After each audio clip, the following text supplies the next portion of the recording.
একটা কেউ চেনে না, যারা আমাকে চেনে তাদেরকেও খুব একটা কেউ চেনে না। লোকজন খাওয়া দাওয়া করছিল এইভাবে, আমি এদিকে পারফর্ম করছি, ওরা আমার দিকে ঠিক এইভাবে ঘুরলো। একদম বাধ্য ছেলে, একদম ফার্স্ট বয়, টপার, কারণ ভালো রেজাল্ট করতে হবে, কারণ আদারওয়াইজ স্কুল হওয়ার আর কোনো, অবভিয়াসলি দেখতেই পাচ্ছেন, আর কোনো অপশন নেই। পৃথিবীর সব থেকে বড় স্ট্যান্ড আপ কমিক উপরে বসে থাকে, তার স্ক্রিপ্টের উপরে কোনো স্ক্রিপ্ট থাকে না। নমস্কার, আমার নাম শিলাদিত্য চ্যাটার্জি। যারা ভিডিওটা দেখছে, আমি মোটামুটি শিওর আপনারা আমায় চেনেন না, তাতে আপনাদের খুব একটা কোনো দোষ নেই, কারণ আমাকে খুব একটা কেউ চেনে না। যারা আমাকে চেনে তাদেরকেও খুব একটা কেউ চেনে না। তো it's better I should introduce my self. আমার নাম শিলাদিত্য চ্যাটার্জি। আমি পেশায় চাকুরিজীবী, কিন্তু তাছাড়া আমার যে পরিচয়টা, যেটার জন্য আজকে এই ভিডিওটা, আমি একজন স্ট্যান্ড আপ কমিক, এবং মূলত প্রাথমিকভাবে আমি বাংলা ভাষায় কলকাতায়, বলা ভালো পশ্চিমবঙ্গে, স্ট্যান্ড আপ কমেডি করি। তো স্ট্যান্ড আপ কমেডি এই মুহূর্তে কলকাতাতে খুব একটা প্রতিষ্ঠিত আর্ট ফর্ম নয়, খুব চেষ্টা চরিত্র চলছে সেটাকে প্রতিষ্ঠিত করবার। তো বলা যেতে পারে যে আমরা এই বাংলা ভাষায় স্ট্যান্ড আপ কমেডির প্রথম কি হয়তো দ্বিতীয় ব্যাচ, সেই অর্থে। তো আমার কোনোদিনই প্ল্যান ছিল না আমি স্ট্যান্ড আপ কমেডিয়ান হব অন্তত, কারণ আমার ছোটবেলাতে আমি জানতাম না যে এখানে স্ট্যান্ড আপ কমেডি হয়, বা রাদার ভারতে স্ট্যান্ড আপ কমেডি সেই অর্থে হয়। The only thing was great Indian laughter challenge, যেটাতেও সেই অর্থে খুব একটা যে স্ট্যান্ড আপ কমেডি যেভাবে হওয়ার কথা সেভাবে হয়েছে তা নয়। তো ক্লাস 10 অবধি তো সেই অর্থে কিছু মাথাতেই ছিল না, যেটা সবাই হতে চায়, ইঞ্জিনিয়ার, ডাক্তার। ক্লাস 10 অবধি সেটাই প্ল্যান। ক্লাস 11-এ প্রথমবার ইন্টারনেট আসে, এবং তারপর পরিচয় হয় একটা জিনিসের সাথে, যেটার নাম হচ্ছে ইউটিউব। এবং ইউটিউবের দৌলতে জানতে পারা যায় যে একজন ভদ্রলোক যার নাম জাকির খান, তার প্রথমবার স্ট্যান্ড আপ কমেডি ভিডিও যেটা ভাইরাল হয়, ইট ওয়াজ কল্ড ডেলি গার্ল, সেইটা থেকে প্রথমবার স্ট্যান্ড আপ কমেডির সাথে পরিচয় হয়, এবং জানতে পারি যে এই আর্ট ফর্মটাও এক্সিস্ট করে। এবং তারপর আস্তে আস্তে একটা বুম ঘটে, যে বুমটার জন্য তারপর এক এক করে বাদবাকি সবাই ভাইরাল হতে শুরু করে। তো 11-12 স্ট্যান্ড আপ কমেডি দেখা, কিন্তু তখনও অবধি কোনো প্ল্যান ছিল না স্ট্যান্ড আপ কমেডি নিজে করব। তারপর যা হয়, 10 জনের মধ্যে থেকে 9টা ছেলে মেয়ে যেটা করে সেটাই আমিও করেছি, দ্যাট ওয়াজ কল্ড ইঞ্জিনিয়ারিং। তো ফার্স্ট ইয়ারের পর এটা বুঝতে পেরে যাই যে আমার ইঞ্জিনিয়ারিংকে খুব একটা ভালো লাগছে না, ইঞ্জিনিয়ারিংয়েরও আমাকে খুব একটা ভালো লাগছে না, এই সম্পর্কটায় সবাই খুশি, আমরা দুজন ছাড়া।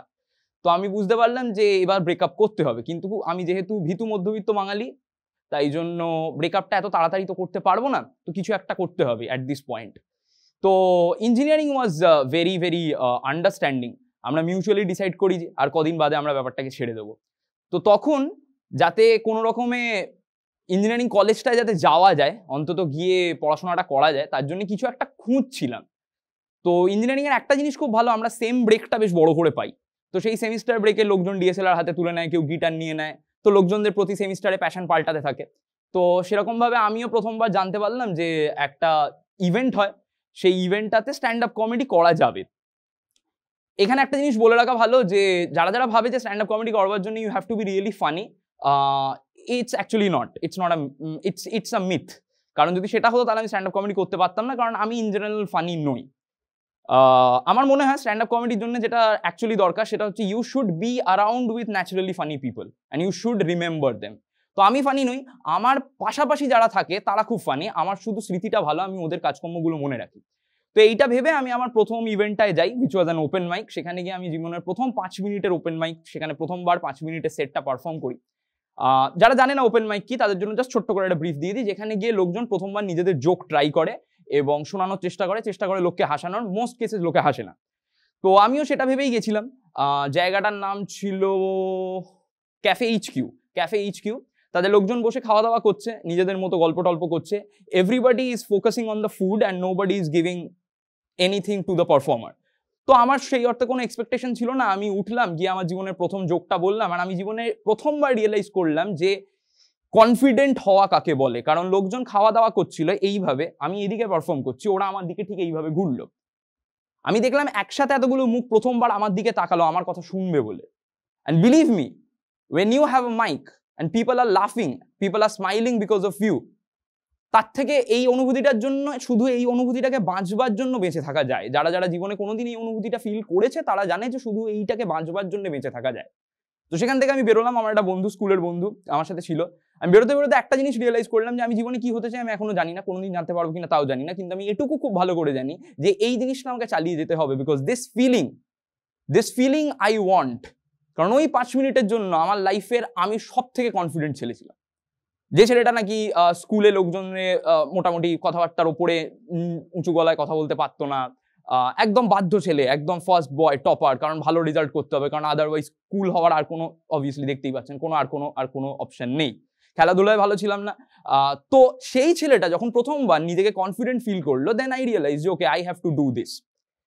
তারপর থেকে প্ল্যান এটাই হলো যে I will be a stand up comic, I will move out from Kolkata, কারণ কলকাতা তো কিছু হয় না, রাইট? পশ্চিমবঙ্গে তো কিছু হয় না। তো পশ্চিমবঙ্গের এক্স্যাক্টলি অ্যান্টোনিম কি? এক্স্যাক্টলি ব্যাঙ্গালোর।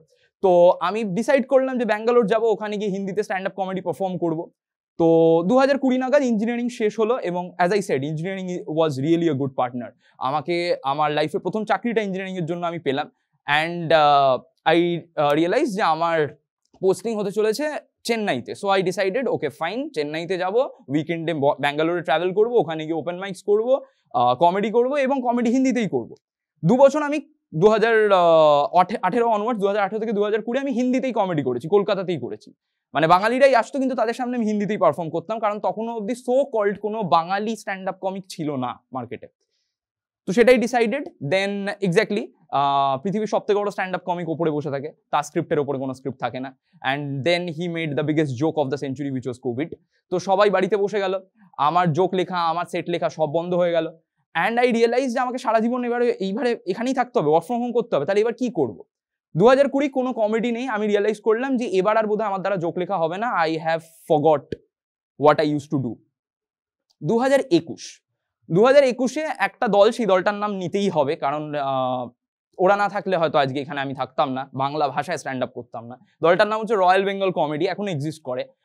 তো রয়্যাল বেঙ্গল কমেডি, তাতে 3-4 জন ছেলে মেয়ে, তারা প্রথমবার ডিসাইড করলো যে বাংলায় কমেডি করবে এবং বাংলায় ওপেন মাইক অ্যান্ড শোজ করবে। অ্যান্ড ওরা যখন শোজ করতে শুরু করলো, আমি তখন রিয়েলাইজ করলাম যে ওকে, বাংলাতেও তাহলে স্ট্যান্ড আপ কমেডি হচ্ছে, তাহলে লেট মি ট্রাই, একবার গিয়ে দেখি কি হয় ব্যাপারটা। আমি আবার গেলাম, এতদিন অবধি আমি কিন্তু হিন্দিতে জোক লিখতাম, আমি আবার গেলাম এবারে বাংলায় জোক লিখে।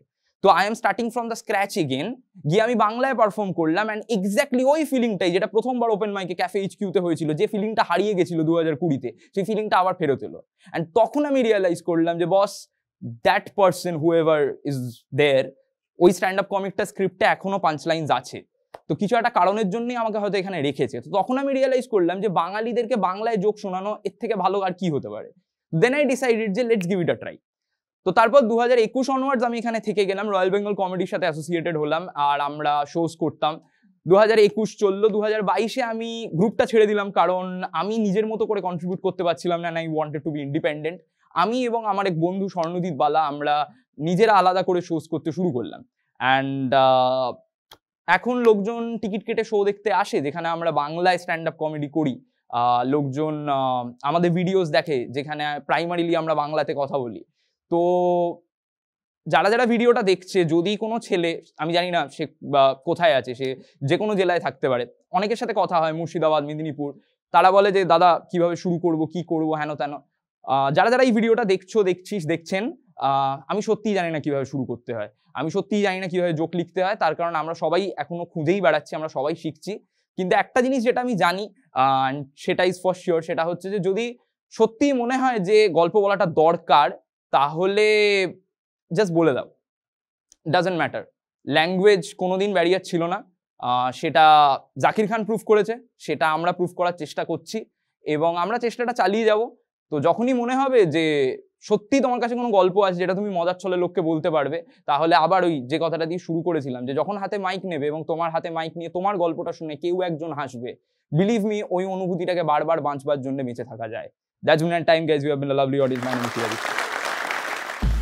যদি জোশ টক্সে এই ভিডিওটি আপনার ভালো লেগে থাকে, তাহলে এই ভিডিওটি লাইক, কমেন্ট এবং শেয়ার করতে একদম ভুলবেন না। আর যদি আপনার জীবনেও থাকে এমন কোনো গল্প যা হাজার হাজার মানুষকে অনুপ্রাণিত করতে পারে, তাহলে ডেসক্রিপশনে দেওয়া মেইল আইডিতে আমাদের সাথে যোগাযোগ করুন।